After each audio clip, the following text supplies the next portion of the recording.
A few years ago, I walked into the restaurant, one of my favorite restaurants here locally in town where I live in Franklin, and the menu had changed. Not the food on the menu, thank God, because I love the food that they had. The menu itself was like printed on a thicker piece of paper.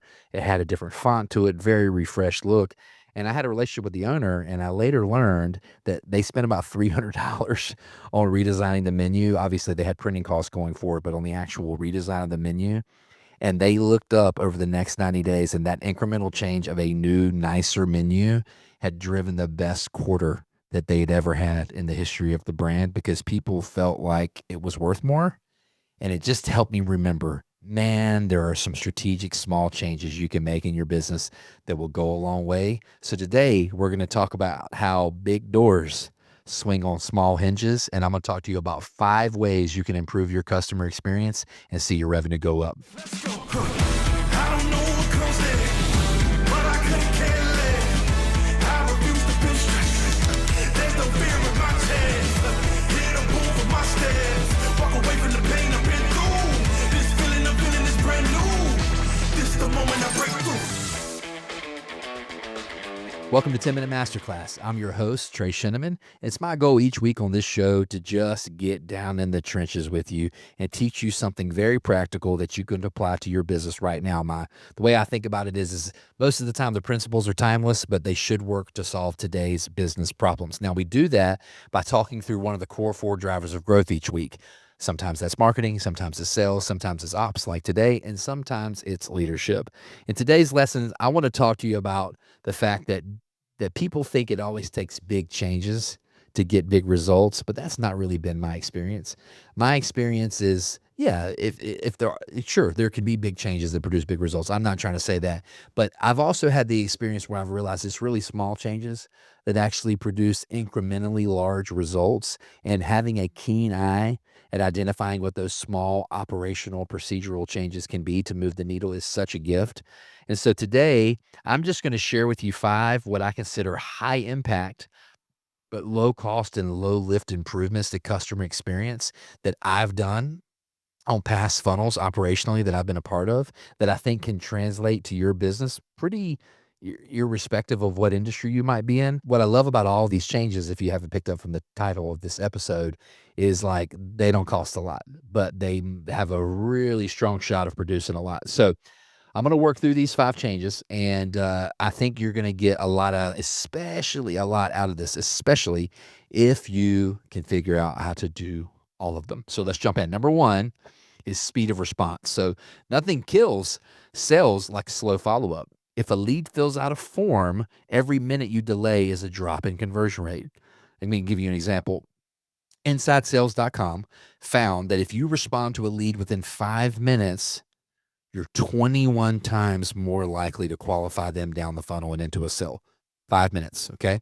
So the low cost fix here of how you can apply this logic to your funnel is, how do you simply set up an automated text message or email confirmation, if you're not already doing this, that just confirms their inquiry, thanks them for it, and lets them know who's going to be calling them. So building a simple CRM trigger that both does that step and then alerts your team that they got a new lead and that lead's been assigned to them, especially if you're like a multi-person Salesforce kind of a team. Those steps going a long way towards increasing the close rate of your business, killing a slow response time. I think back to last year with a service company that we worked with. We worked with them. Now, we used an AI tool to do this, but we worked with them to shave their average response time from 3 hours down to sub 15 minutes.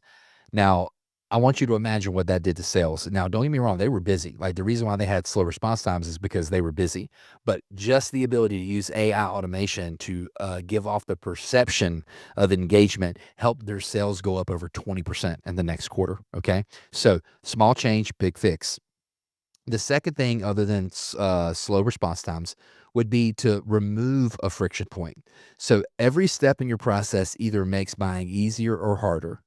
A dental chain that we work with kind of had like this 4-step appointment request process on their website. I'm not trying to think of the best way to describe it. And once we saw it, we were like, hey, we really should cut this down to 2 steps or less. And maybe we should add in a call button over here instead of just the form button. So there's going to be some people that want to call instead of just filling out a form. And the cost to do all this, I think, was like 3 hours of dev work, which means it was 450 or $500 for us to do that with them. But over the course of the next 38 days, those forms had a 38% lift in their book rate by just simplifying the 4 steps down to 2 and adding in the call button. So make sure that you aren't just setting your forms up inside of your business one time and never touching them again. Make sure that you're auditing that process of what it goes through to book. I would look at it at least quarterly. I would keep metrics on it quarterly to know what my completion rates are on forms. Because if we're not spending time asking where our customers are either getting stuck in our funnel or bored with our marketing, we're missing out on opportunities to make small changes that are going to swing big doors. The third place is focusing on upgrading your first impression.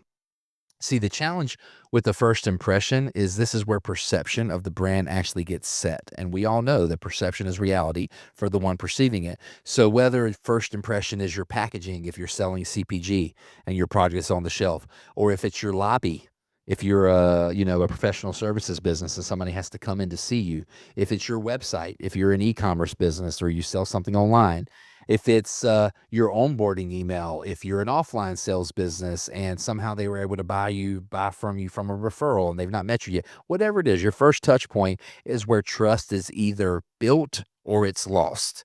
We advised a SaaS provider last year, and they had a pretty simple kind of plain text welcome email and a short personalized video.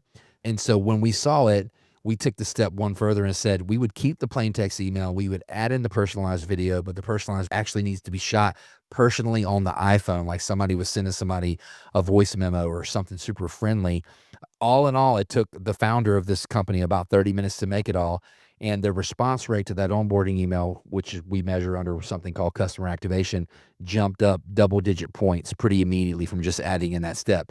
It really didn't cost them anything other than their time, right? They were all already on staff. It was just a different wrinkle into the onboarding experience. The fourth way that you can, maybe find a small change that will have a big outcome is train for one thing, not 10. Now, what I mean by this is when employees are coming onto your team, and even no matter what their specialty area is that they work in, I would say in the onboarding phase of an employee and you see them in a sales role or a marketing role, is focus on one skill that you know if they were to improve in this new role that they just joined on their team, all of their output would go up. Okay. All of the times they interacted with the customer, they would get better. Sometimes that skill is their ability to communicate more clearly. Sometimes it's in how they write. It doesn't matter.